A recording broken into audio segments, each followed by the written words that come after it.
With Arch Lending, get industry-leading rates, borrow against Bitcoin, ETH, and Sol, and receive USD or USDC within minutes. Your assets stay protected with qualified custody, no rehypothecation, and verifiable segregated addresses. As your collateral grows, unlock more liquidity, adjust your line anytime, and extend your term with a single click. And with 24/7 white glove support, you're never on your own. Arch Lending. Simple tiers, public pricing, market-leading rates at every size. ArchLending.com.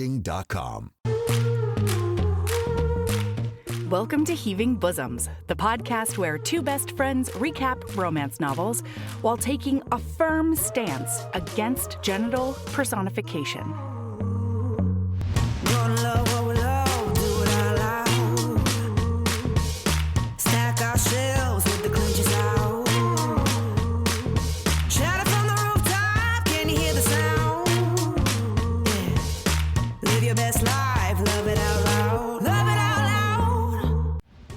Hey HBs, it's my birthday week.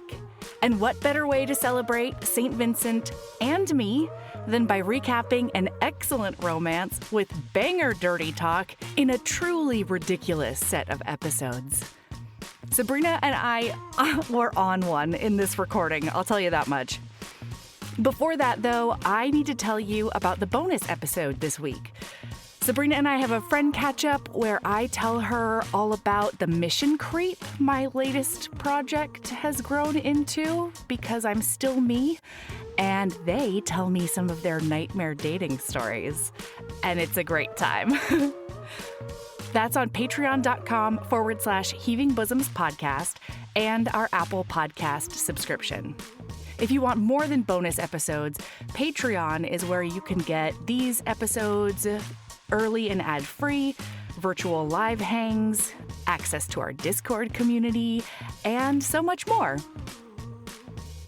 We have some wonderful people who are part of our Patreon, so let's shout out those beautiful fireflies.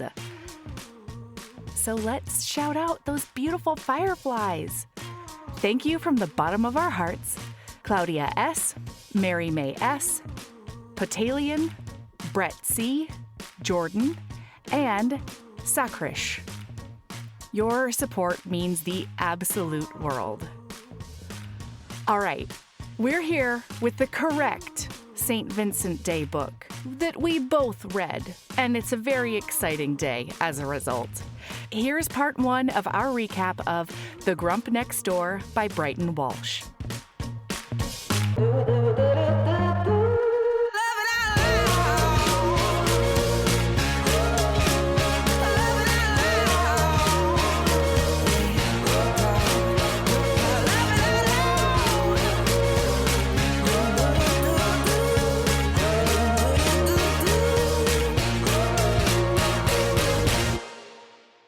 Hi. 7? What? Like the way that my brain just glitched out, Melody, I was like, wait, that's not I hear you. That's not how this. No, I know. What are you My doing? brain also glitched out because I was typing the words hügelkultur progress to you in our WhatsApp. How could I possibly do my job correctly when I was trying to update you on the big things happening over here? But the hügel, here? Sabrina. Yeah. I'm hügeling over here. I'm hügeling hard. I'll tell you that. And Oh my God, Melody. Isn't it bananas?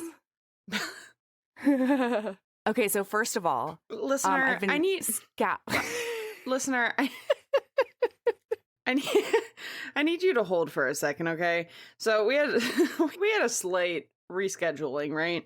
And so we decided to do a friend chat instead. And so we just hung out, we chitted and we chatted, and Melody I had to take a lot of breaks to help my kids fucking rollerblade, even though I told them I was going to be on the phone. Good God, that was a lot. Sabrina got to hear Valor come up with a new business idea. It was a whole thing. Listener, I firmly believe that without a strong moral and ethical inside of Valor, she could be a terror. Yeah. Of global proportions. Yeah, that's why I'm terrified of her. Yes. That is why I have a real iron fist over here. in some ways. Is that what you have? Look, when it comes to being kind, yeah. Oh, I will yeah, iron yeah. fist all day. Okay. But anyway, Yeah. so in this conversation, Melody was working on plant bed things. Yeah. And she outside info dumped, and I'm not great at remembering info dumps because the joy I get from info dumping is not retaining all of the knowledge. For sure not. It's just being there Mm-hmm. while somebody tells me about something. And so then she sent me a picture of what looks like giant grave pits Yeah. she's beginning. Yes. And it's been very few days, listener. And Yes. now, instead of the beginnings of giant grave pits, she has in fact sent me, where did you get all this wood? It's a giant rectangle instead now. And it is covered. Filled with logs. Where did you get these logs, Melody? Great question, Sabrina. Excellent question. Getting right to the point here. Really getting to the heart of the issue. Where? So, first of all, there's a few different places. Wait, so, what is this giant green bag? That looks big enough for a body. Several bodies, in fact. It is not big enough for a body. I mean, maybe a small body. No, it is, that is the mulch that was in between the beds of, like, Melody, really nice based on compost proportions, how tall is your fence? dirt. Like 5-6 feet. Okay. Based on proportions, this thing looks at least 2.5, if not 3 to 3 Yeah, and a it's half 3 feet tall. It's 3 Okay. feet tall for sure. Wow. Yeah, look at it's got a me. nice- Fuck it. Man, I'm yeah. so good at a proportion. Check you out. Continue. Yeah. So I had some logs already from like a pile of wood that was on the property that I had put other places. And so I scoured my own property and I was like, you don't need to be here anymore. I'm done with that project. I'm not doing that anymore. And so I sort of pilfered from myself to get some of them. And then I went into my neighbor's backyard because I asked if it was okay if I could get rid of the invasive plants that are along our fence line because they do come and attack my side. He was like, sure, man. And then I saw that he had a giant pile of logs. Some of these fuckers are literally like 2 feet in diameter. I had to get I couldn't even lift them into the wheelbarrow. I had to get his dolly and like use that to get a bunch of them over. It was bananas. I'll send you a picture of some of these logs for reference later on. And then I also have been scouring Facebook Marketplace for free firewood listings. And so some of those logs, little did they know, they were helping feed my family. You know what I mean? So anyway, yeah, so some of those logs are my trunk full of logs. I think it's hilarious. I think people like might think I'm insane because, like, for example, I also got some free chicken wire from this lady, and it was obviously a metric fuck ton of chicken wire. You know what I mean? And I did pull up in my Prius, and she kind of gave me this like very big side eye, and then I got all of it into my fucking Prius. So everybody can shut up. I can't fucking talk though because I'm about to be going and picking up very long pieces of wood using my Honda Accord. So like it's different, but I can relate.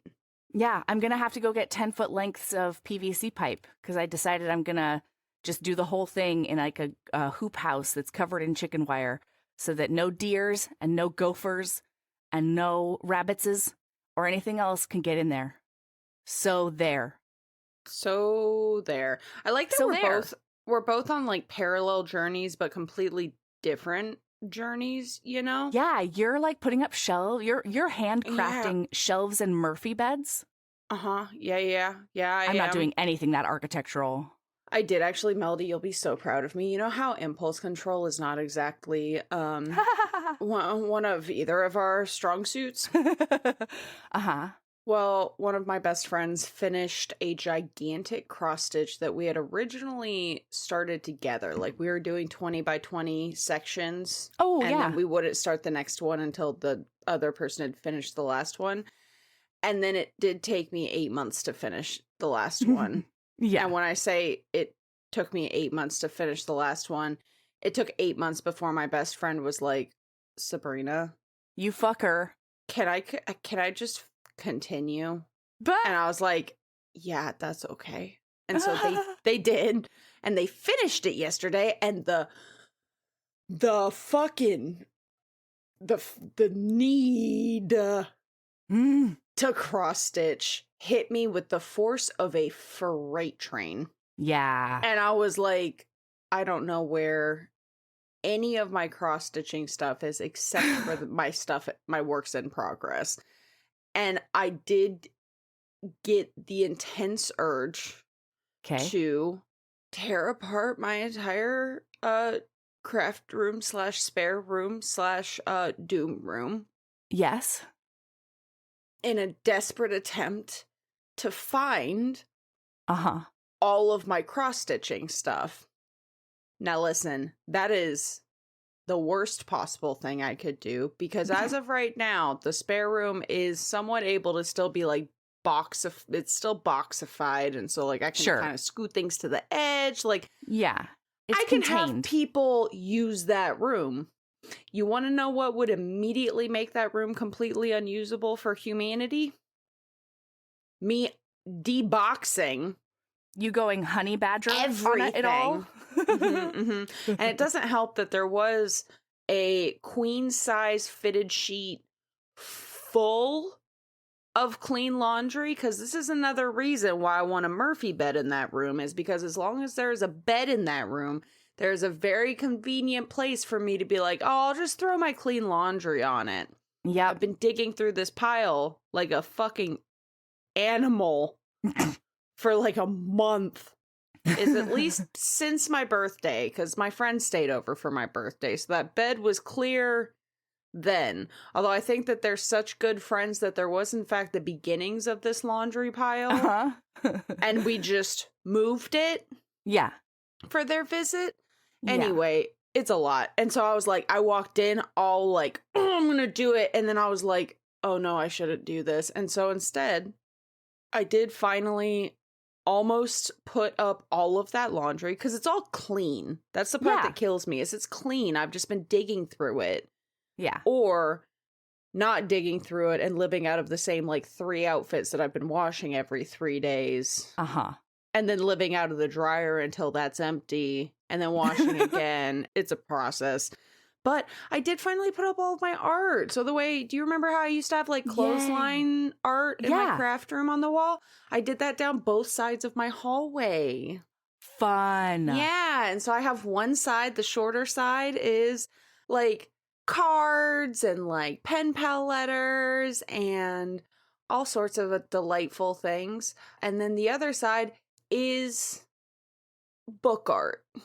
Yeah. And the book art that can be shared with pretty much anybody, because you know, I don't need some of it really needs to need to stay. confront every person that walks in my house. Does not need to be confronted with graphic tentacle porn, you know?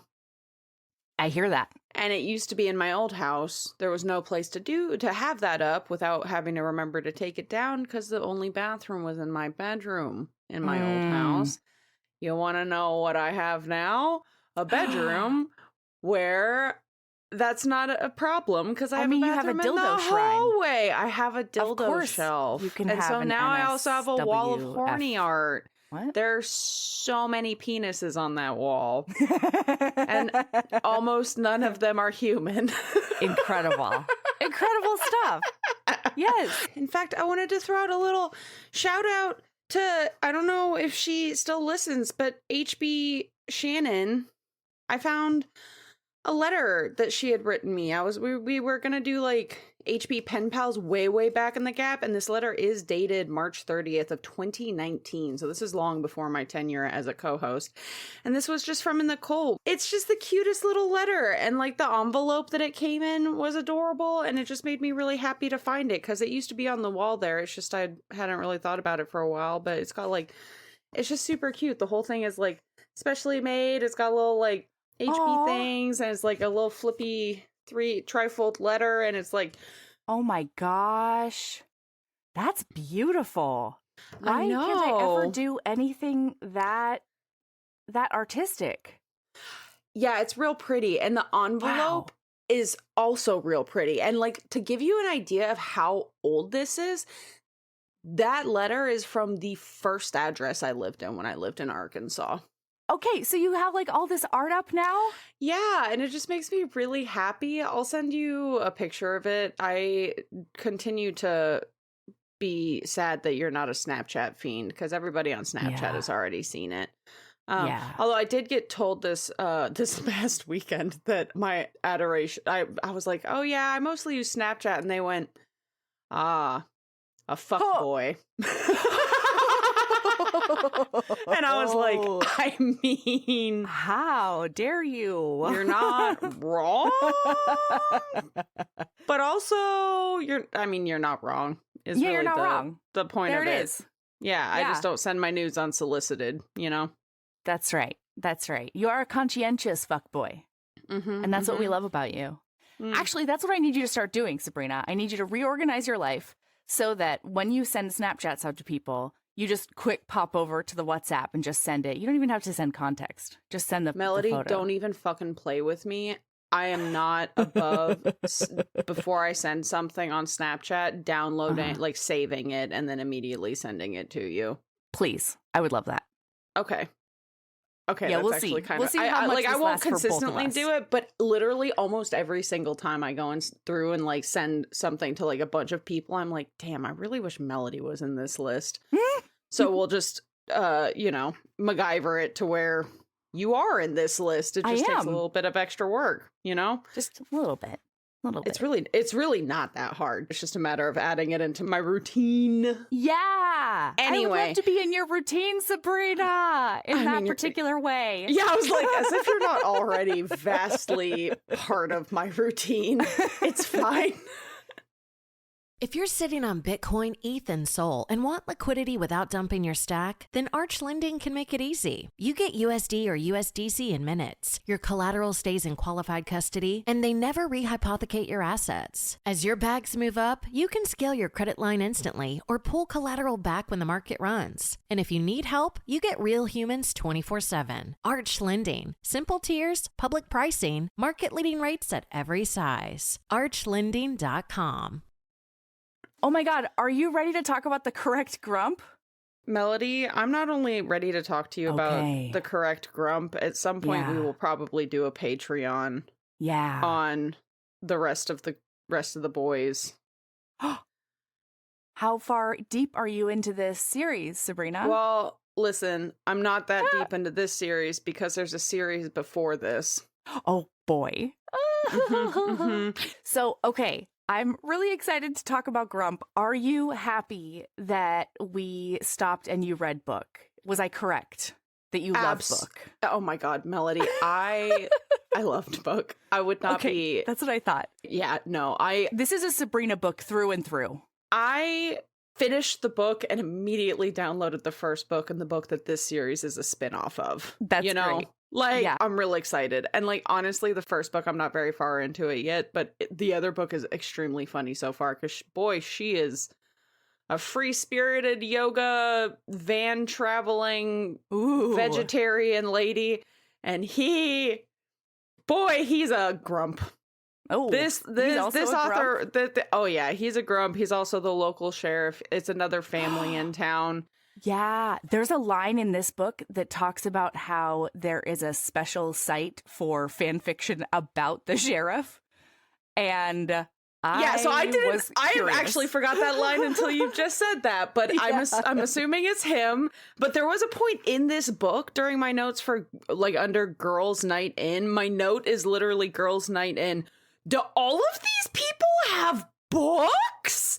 And then fucking they do. I just downloaded Defiant Heart because, like, it's just, it hadn't quite clicked. I remember having that thought a couple of times throughout. I was like, man, this really feels like this person, like this is a book somebody had. Like, oh yeah, her doctor Quinn. friend that gets her, Quinn. Thank you. Yeah, she absolutely has to have a book, and it's with like a carpenter or something, right? Ford. Ford. Yeah, the carpenter. Ford, the brother. And then there's What? Addison, who's the sister of all of the brothers. And then Oh. there's Luna, who is the one who's with the sheriff Here we brother. go. It's 5 brothers and a sister. And luckily for listener and you, Melody, because we don't have the time today, I am learning all about them. Excellent. Ooh, I'm very excited about this. Okay, look, we open up, and I'm pretty sure Also, we're getting to a hotel. Happy second St. Vincent's Day, listener. A happy extra St. Vincent's Day. Yeah, because for listener. context, for any of you, I know some people don't listen in order. For context, we are St. Vincent's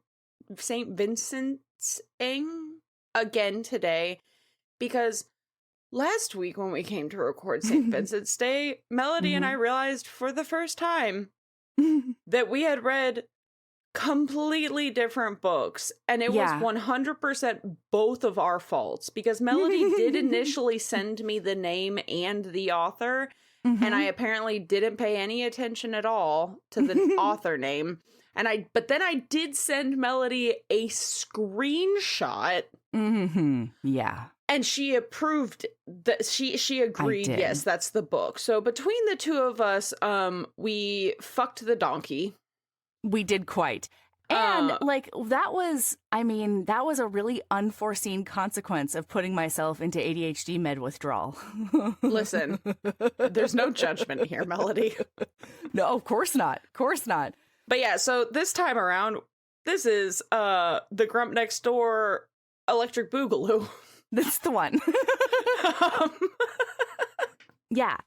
So we've got a mother and a daughter who are arriving at by this Brighton hotel. Walsh, by the way. By Brighton The author Walsh. is Brighton Walsh for this one. Yeah. Yeah. Hey, what's the main character's name in this one? Which one? Atlas and Sutton? Sutton. Thank you. Sutton is her name? Mm-hmm.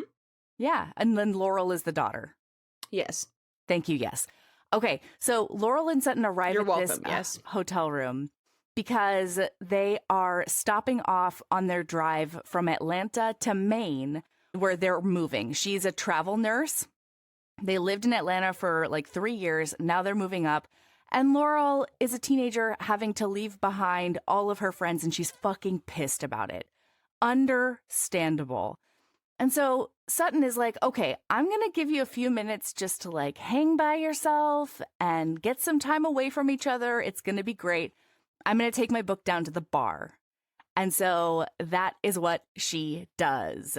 And she sees the guy coming out of the room across from her, and they like have a weird interaction, like not weird, but like, you know, they each see each other, and then she gets into the elevator and it's over. Meanwhile, Atlas is at the same hotel. Atlas is a former football who now lives in a tiny town in Maine and basically only comes out of the wild once a year for this particular charity event where he has to like get dressed up, and there are champagne and pictures and stuff, and that's all we know about it. Yeah, and he never brings a basically. date. Yeah. And all we see from his perspective is the shitstorm back home, because he's trying to like get ready, and then he gets a call from one of his brothers being like, okay, are you dealing with the flood mom created in her house, or are you dealing with the bar tonight?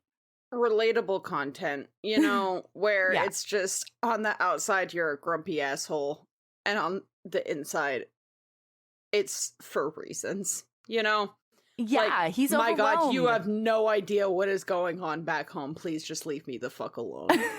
Yeah. Because he does not want to be here, to be clear, listener. Like, No. not at all. And he is here because he has to be.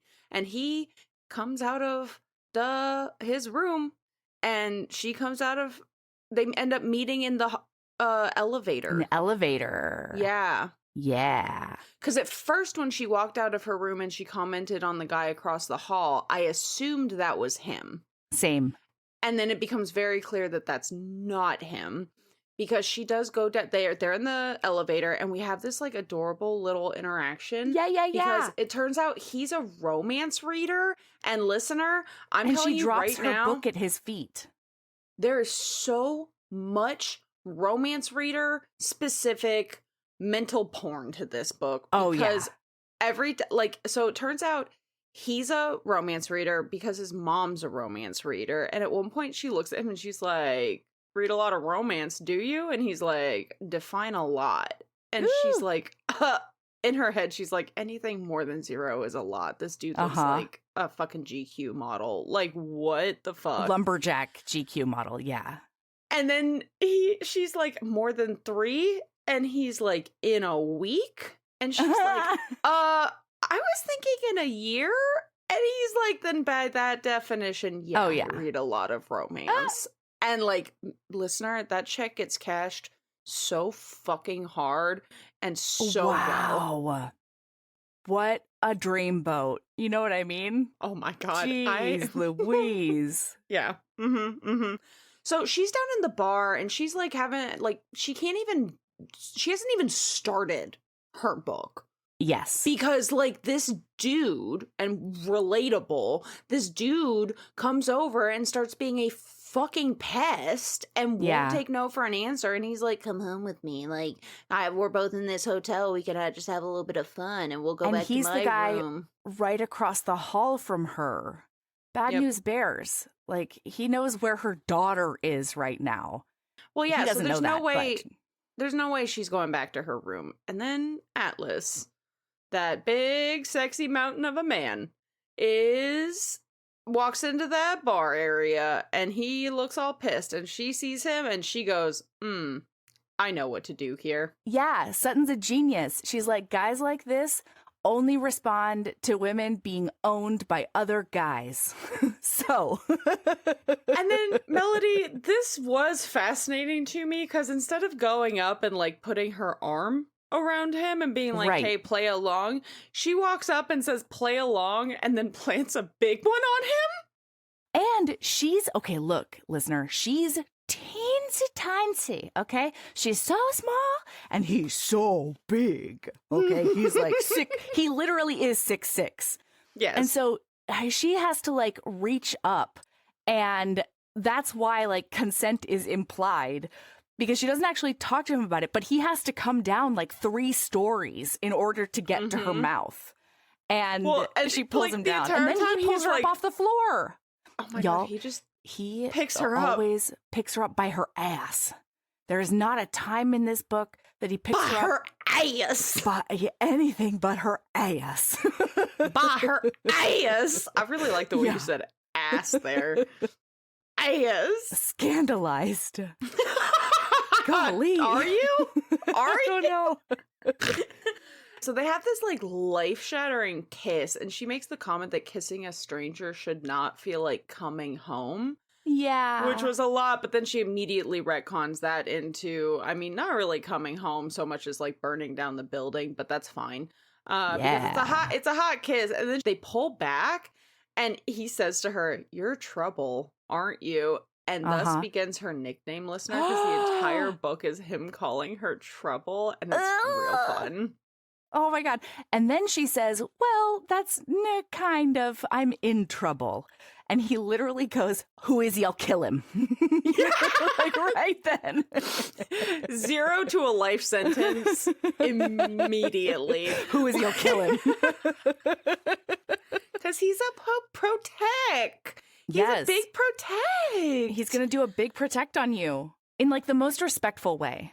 So they end up like, she has a little bit of time to pass, and he's like, because her kid's in the room, she was giving her some space, and he's like, okay, well, how much time do you have? And she's like, about 2 hours. And he's like, okay, well, I can do a lot in the 45 minutes you have left. And then takes her upstairs to his room. And thus begins those 7 or 8 chapters that's just their first sexual encounter.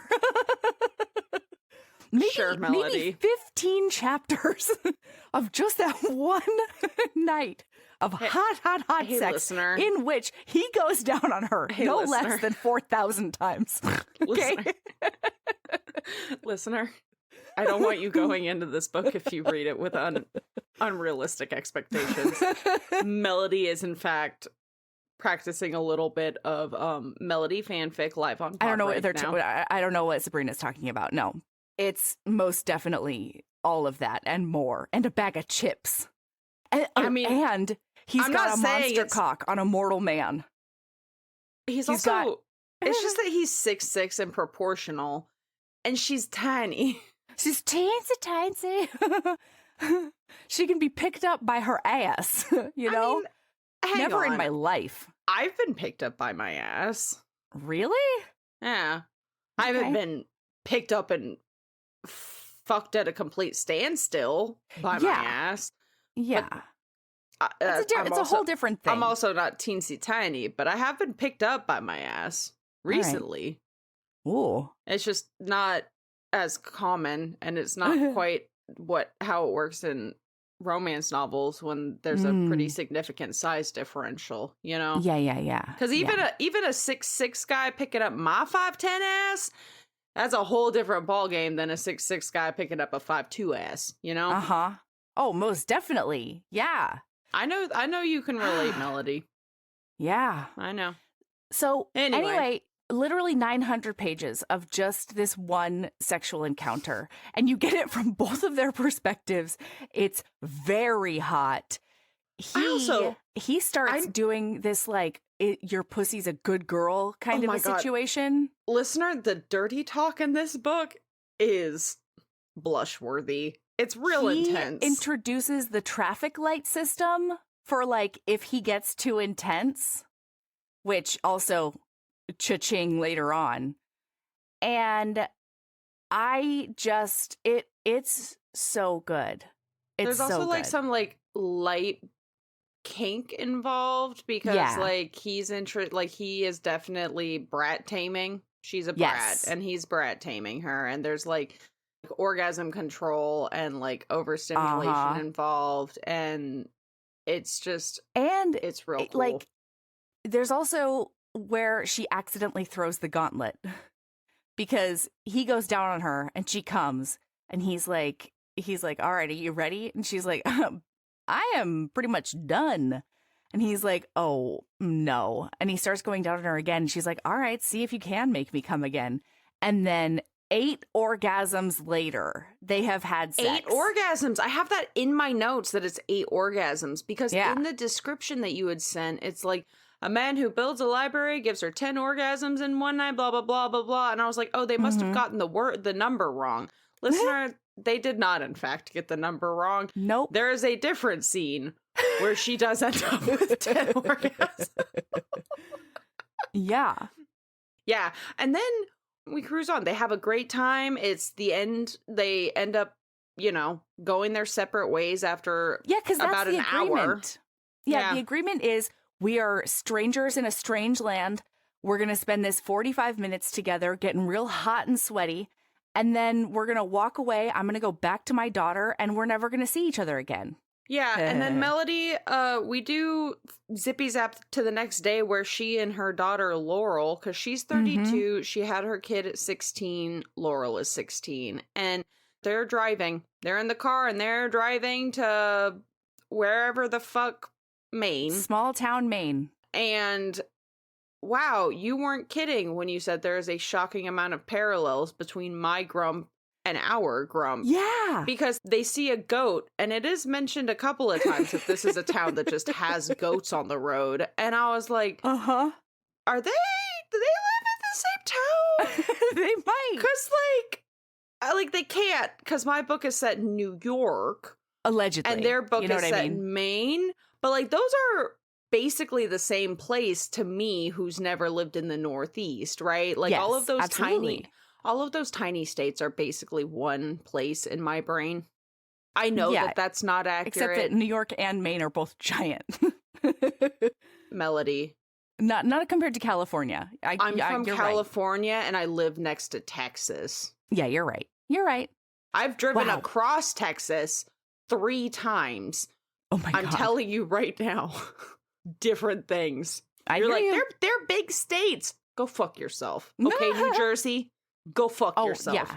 I mean, especially coming from New Jersey, you know. Did you know Fast Growing Trees is America's largest and most trusted online nursery with thousands of trees and plants and over 2 million happy customers? Whether you're planting fruit trees, adding privacy, brightening things up with flowers, or bringing in houseplants, Fast Growing Trees has it all. Even better, they can help you find options that are right for your climate, your space, and lifestyle. Click Order Grow. Every plant arrives healthy with the Alive and Thrive guarantee straight to your door. So if you're ready to get planting, this is the moment. Right now, they have great deals on spring planting essentials, up to half off on select plants. And listeners to our show get 20% off their first purchase when using the code WWO at checkout. That's an additional 20% off. Better plants and better growing at fastgrowingtrees.com using the code WWO at checkout. Fastgrowingtrees.com, code WWO. Now's the perfect time to plant. Let's grow together. Use WWO to save today. Offer is valid for a limited time. Terms and conditions apply. Go to growingfasttrees.com for details.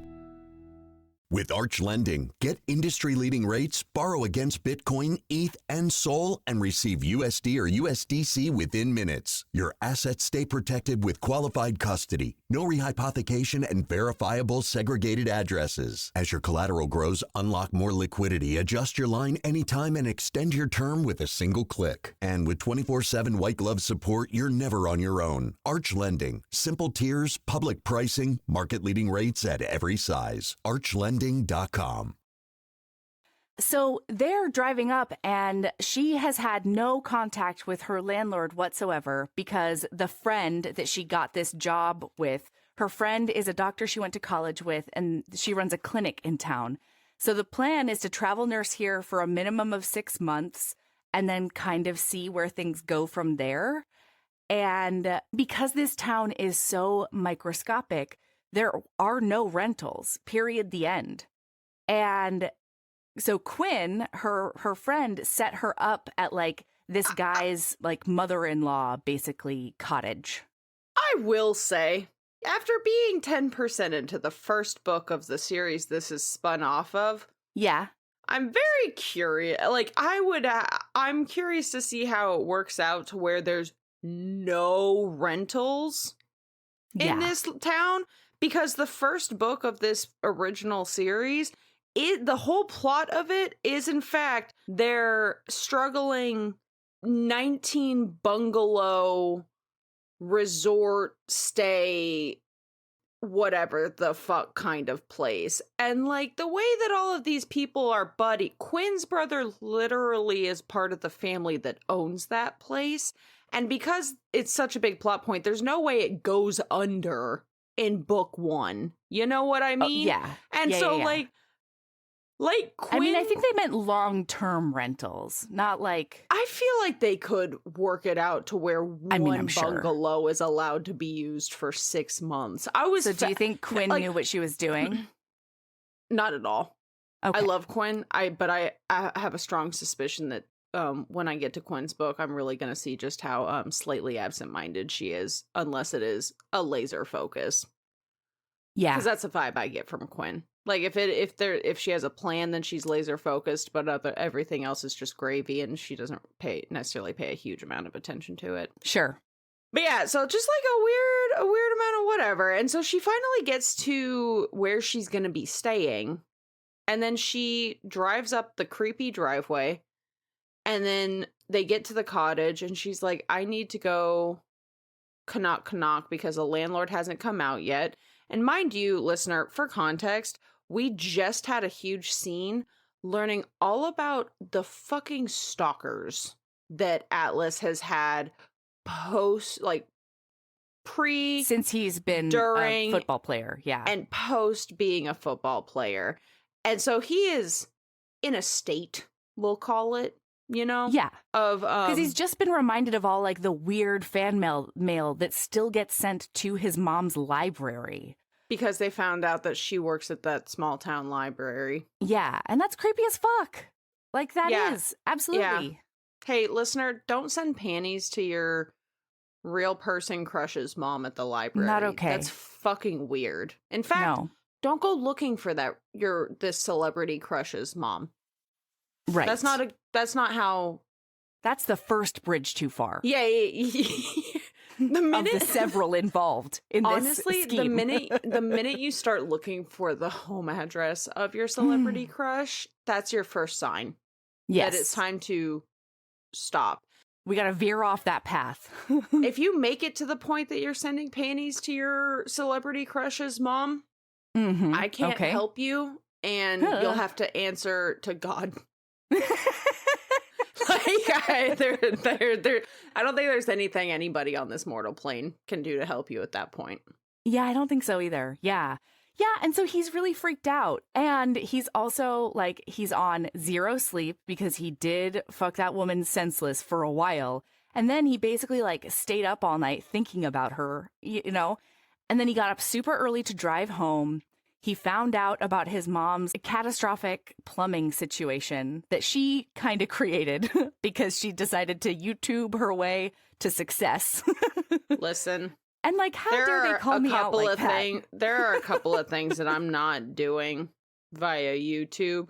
One is electrical work, Yes. and the other is two plumbing. plumbing work. Those are two things that I would really just rather have a licensed professional come and handle. Yeah, most definitely.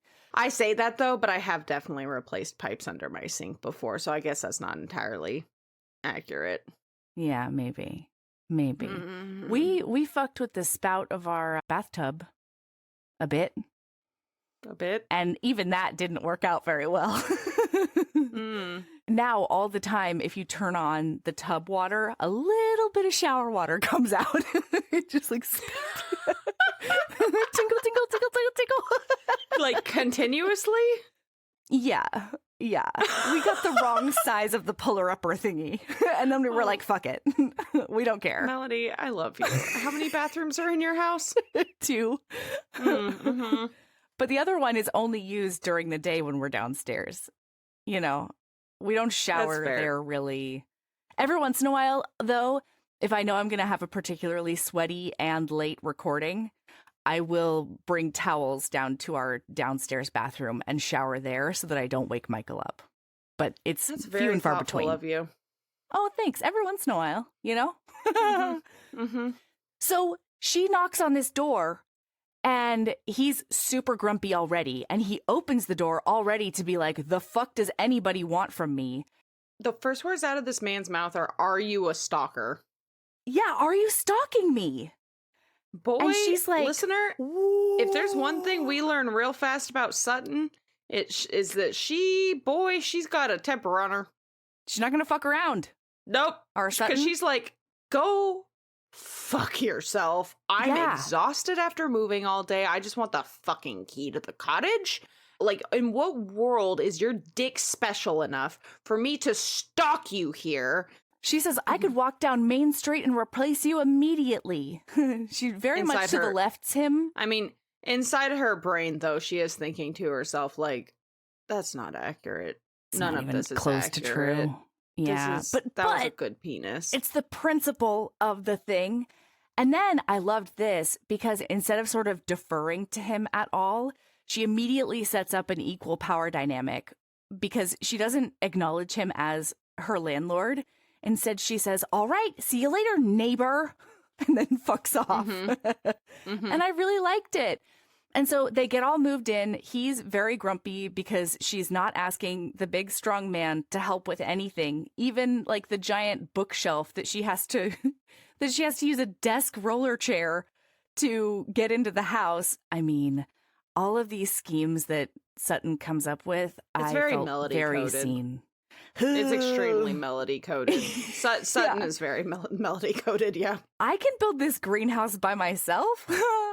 Am Listen, I that's gonna not have what I'm to- saying. That's not Ooh. the part that I'm saying is melody coded, but like her using random things like that to move things, Yeah. that's very, yeah. And refusing to ask for help. Also very melody coded. Yeah. You know, Sutton might be Sabrina coded too.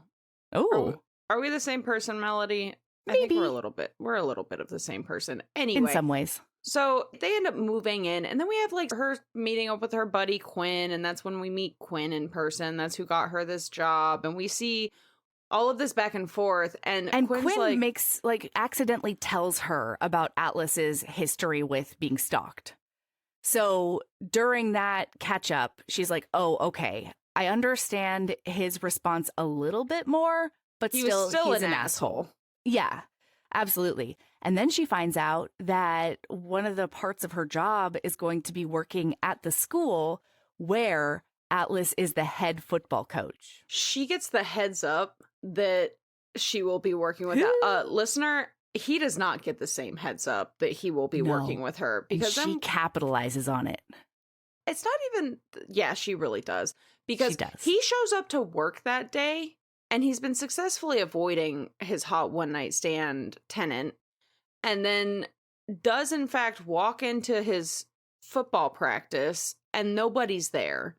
It's crickets. And he's like, what the hell? So he goes into the front office and finds out that they're all in the nurse's office waiting their turn.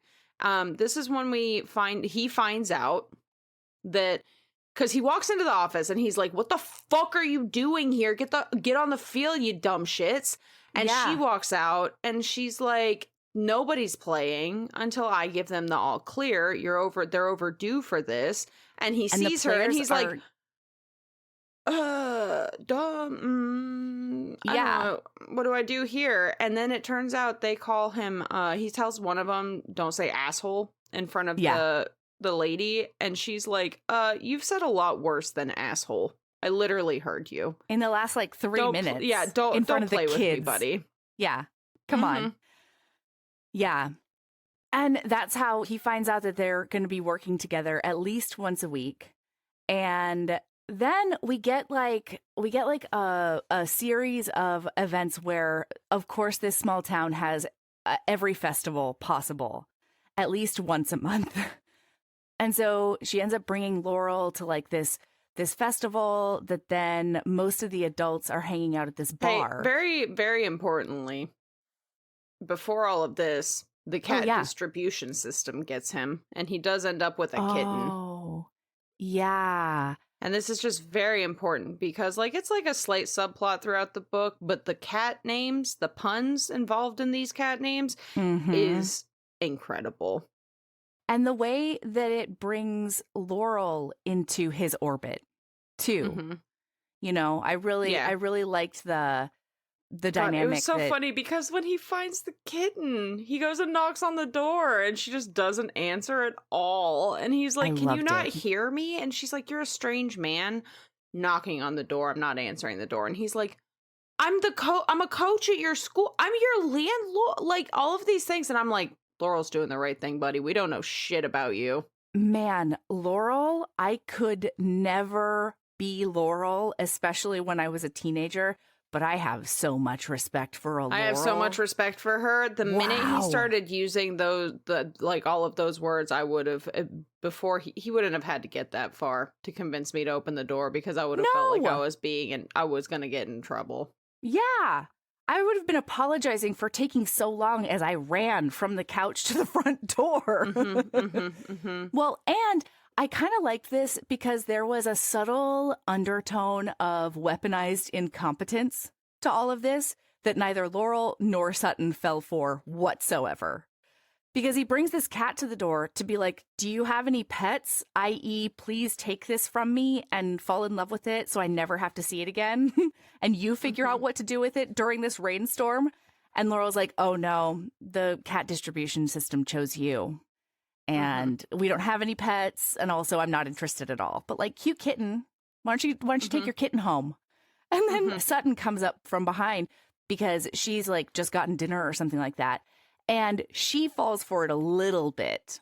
She's like, okay, I think it's the nurse in her that's like, okay, let's make sure this sopping wet kitten is safe.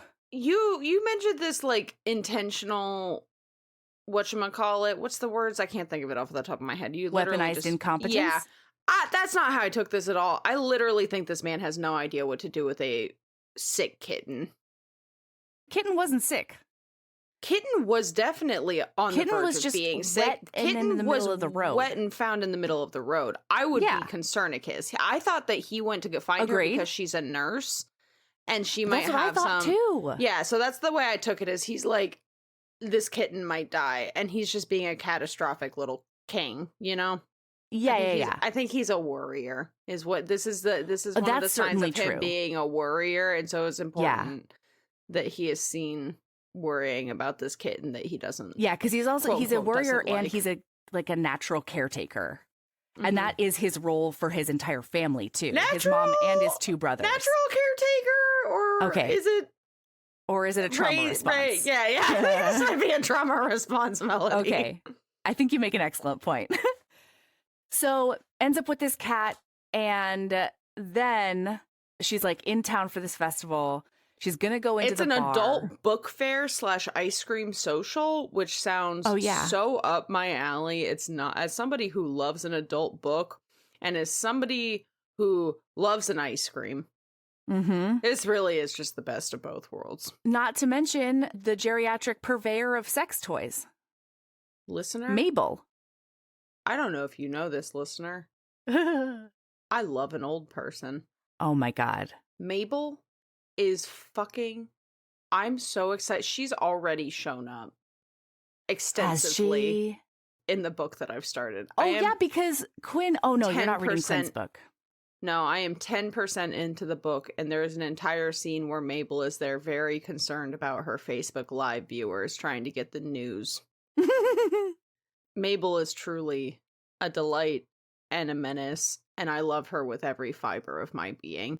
Yeah. But this is where we meet Mabel, and she ends up, turns out, Mabel is, the sex toy purveyor and, the local news person and the gossip person, and she's basically just a staple of this community, and she does buy a sex toy from Mabel. Yeah. And I'm sad that this sex toy specifically didn't necessarily, it came up, but it wasn't by name. You know, she never had to admit to AYAss the name of this sex toy. And I'm a little disappointed by that, you know? Do you want to tell a listener what the name was? Isn't it the Clit Buster or something? 15 minutes later, I left Mabel and strolled off with a brand new pussy destroyer. A clit / G-spot penetrator combo clutched in my not at all discreet hot pink bag.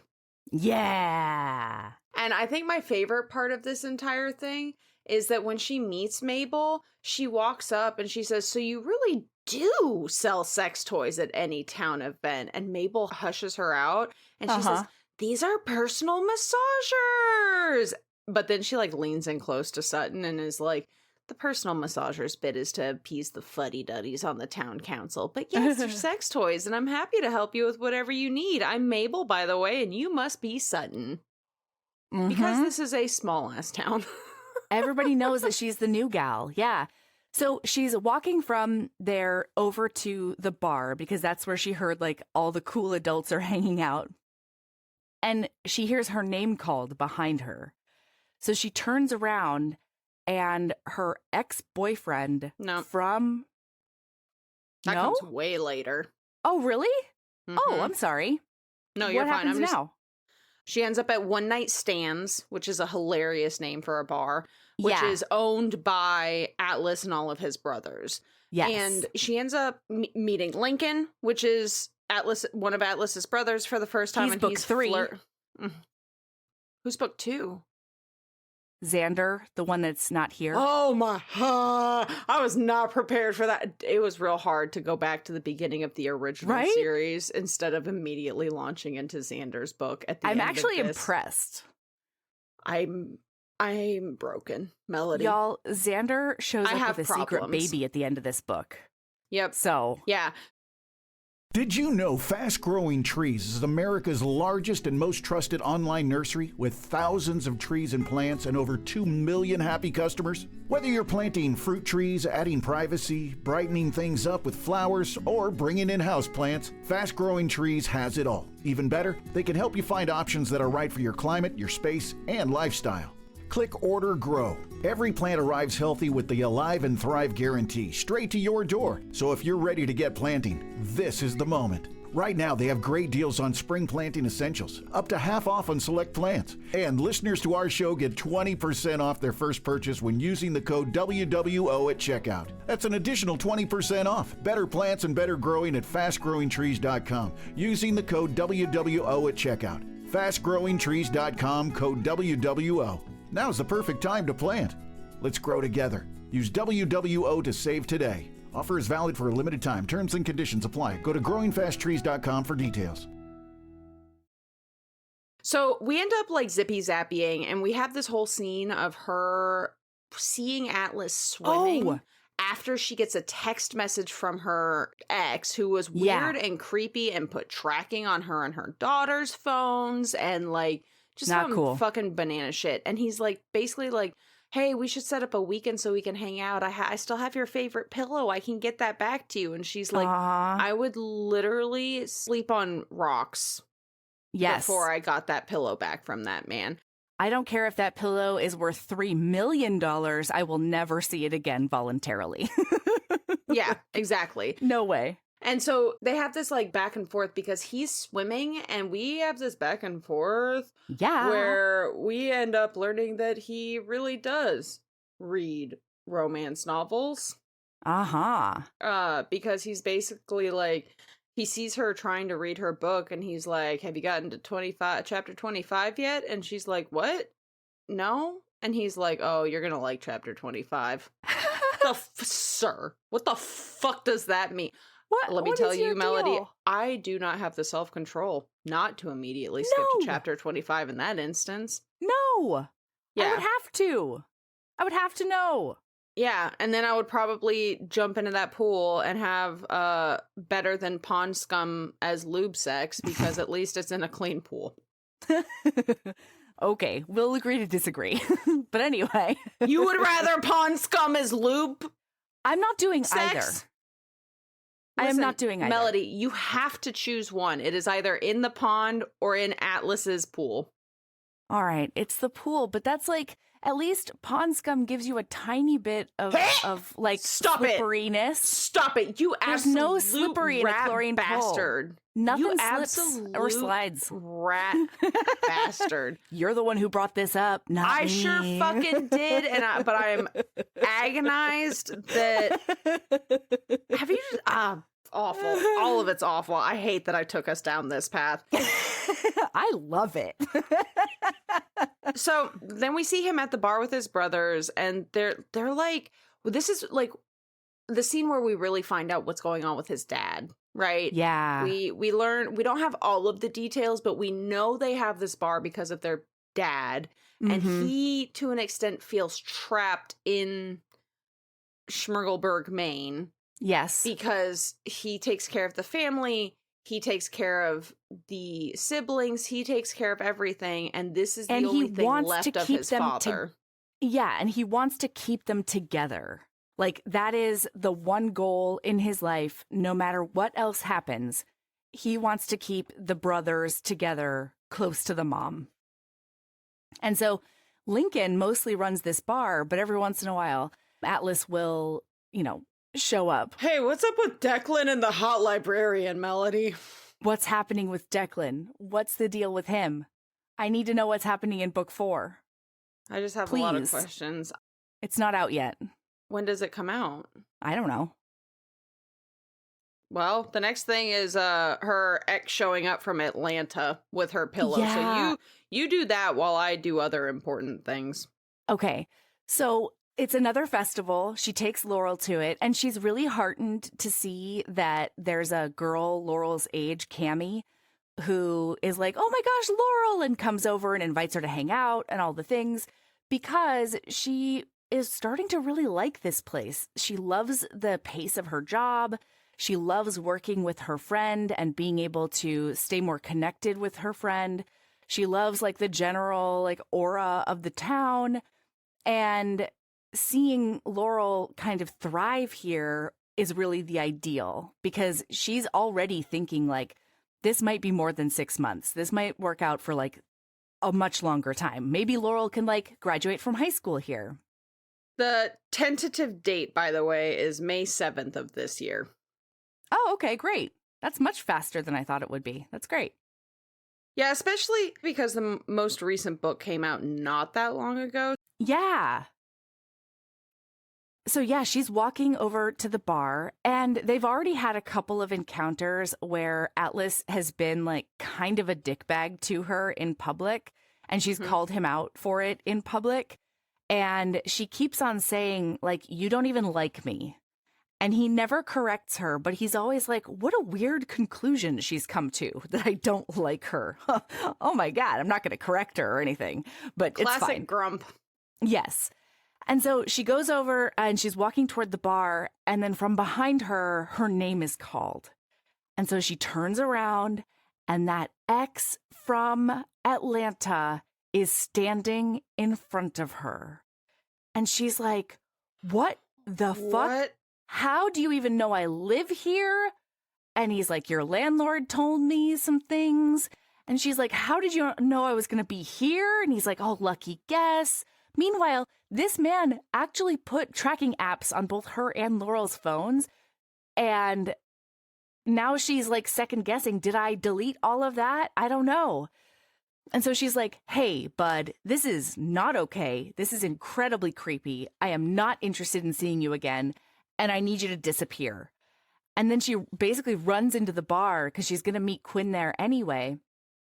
And as she sits down, she realizes that this guy has followed her in. And so she gets up to be like, no, seriously, fuck all the way off. And then from behind her, she just feels like this presence. It's very stoic, big, strong presence. And he's like, what's going on with this guy? And she's like, so she turns around again. She's like, I'm seeing someone, she told him earlier. And then she's like, okay, well, I guess I'm going to, sell it that I'm seeing someone. So she turns around and once again kisses him, right?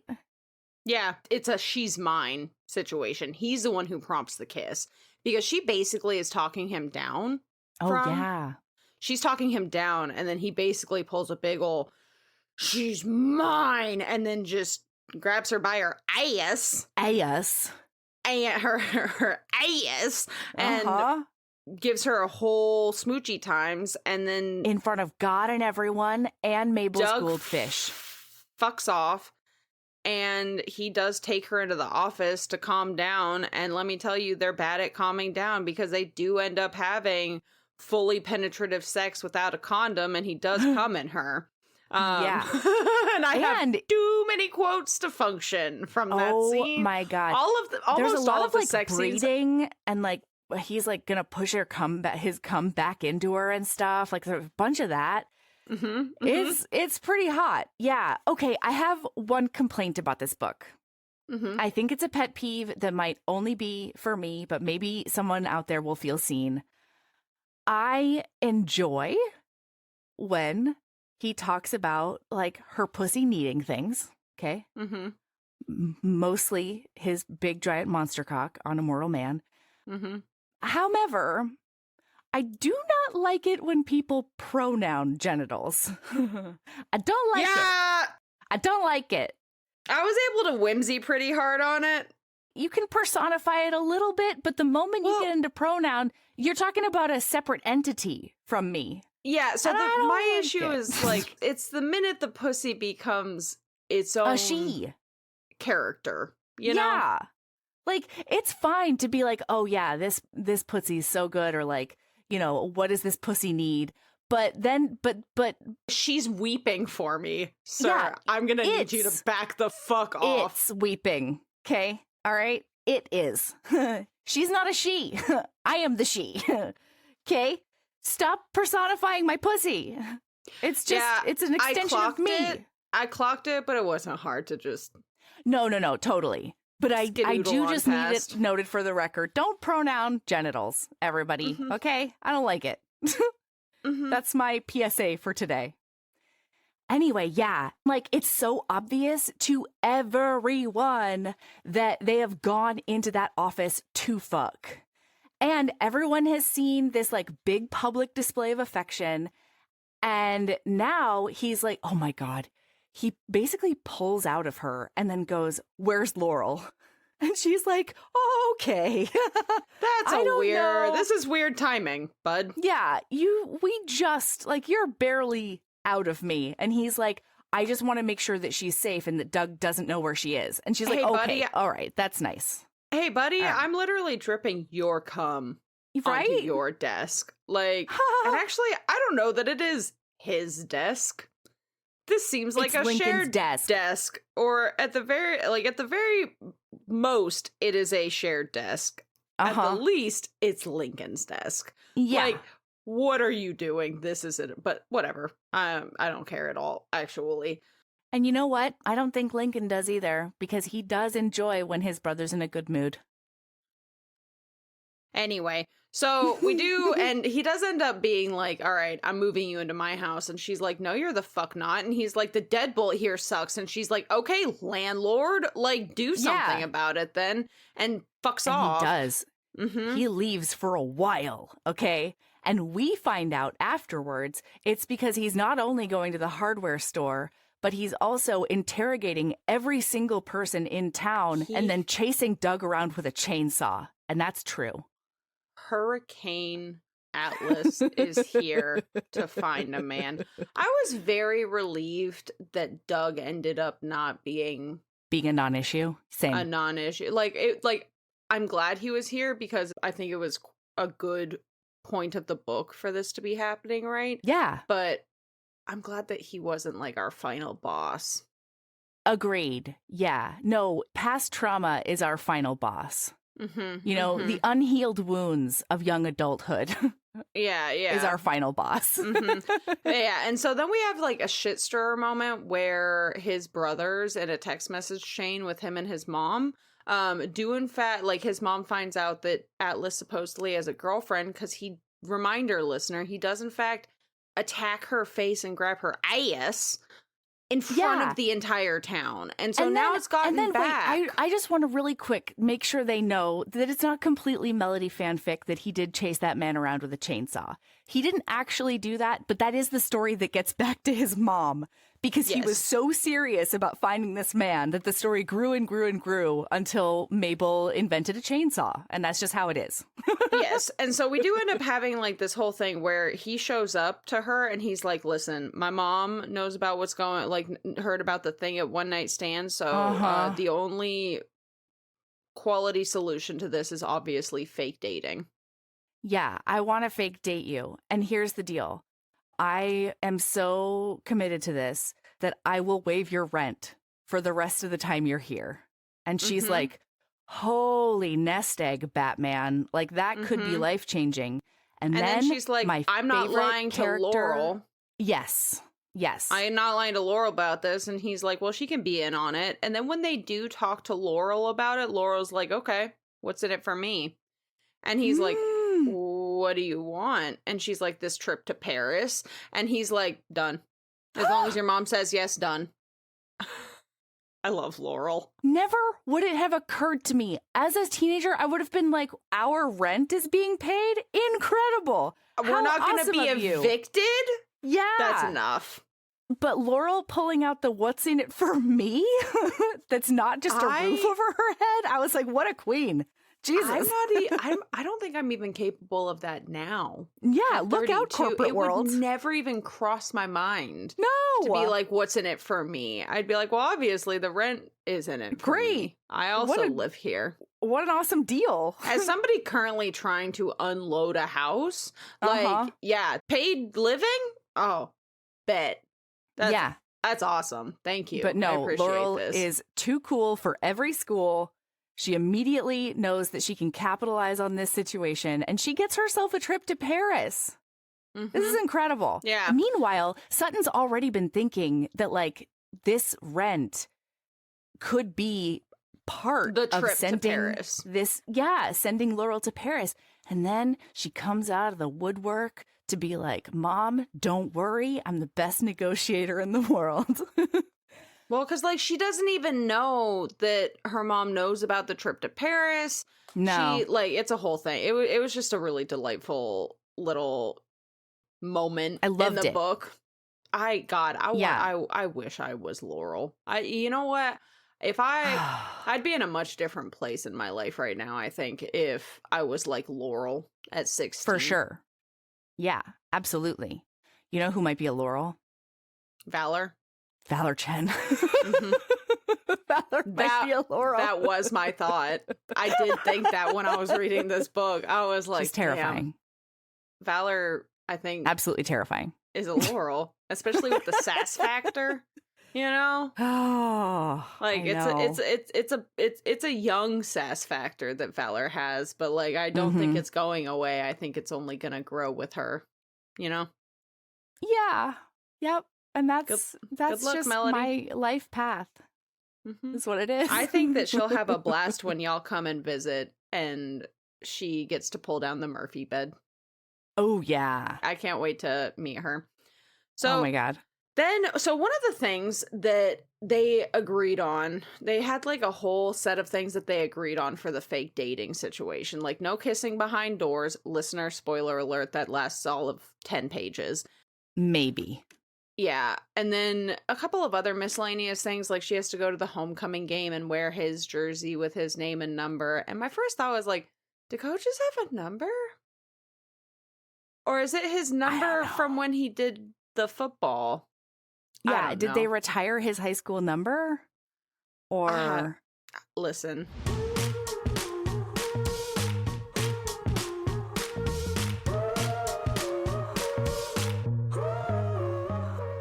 that's where we're going to stop for today. We'll be back tomorrow with the second half of this book, where these people are definitely faking their relationship. No, really, they are. Heaving Bosoms is produced by us, Melody Carlisle and Sabrina Bradley. Editing is done by me, Melody Carlisle. Our theme music is by the incredible singer-songwriter Brittany Fonts, and our art is by the ultra-talented author Kate Pryor. If you like our show, remember to follow us on your favorite podcast app, rate us 5 stars, and leave a review. That one small action is a huge way to help the show. If you want to get in touch with us for advertising inquiries or anything else, you can email us at heavingbosomspodcast@gmail.com. If you want more of us, visit patreon.com/heavingbosomspodcast. You can also find us on Instagram at Heaving Bosoms, on TikTok at Heaving_Bosoms, and in our Facebook group, the Heaving Bosoms Geriatric Friendship Cult. See you tomorrow.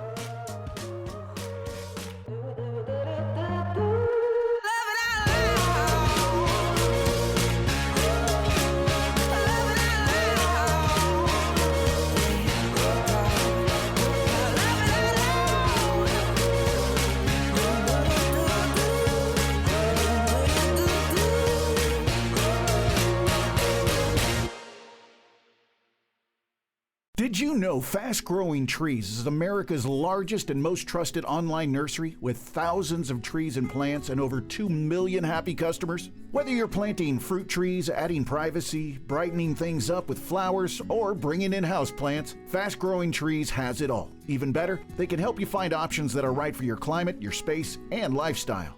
Click Order Grow. Every plant arrives healthy with the Alive and Thrive guarantee straight to your door. So if you're ready to get planting, this is the moment. Right now, they have great deals on spring planting essentials, up to half off on select plants. And listeners to our show get 20% off their first purchase when using the code WWO at checkout. That's an additional 20% off. Better plants and better growing at fastgrowingtrees.com using the code WWO at checkout. Fastgrowingtrees.com, code WWO. Now's the perfect time to plant. Let's grow together. Use WWO to save today. Offer is valid for a limited time. Terms and conditions apply. Go to growingfasttrees.com for details. If a job's worth doing, it's worth doing right. The same goes for cleaning. Simple Green All-Purpose Cleaner delivers powerful, concentrated performance across multiple surfaces, from tools and equipment to floors, workspaces, and more. It's strong enough for serious cleaning, yet formulated to work without harsh chemicals that demand heavy protective gear. Get the job done right. Safer, stronger, smarter. That's the power of Simple Green. Learn more at simplegreen.com.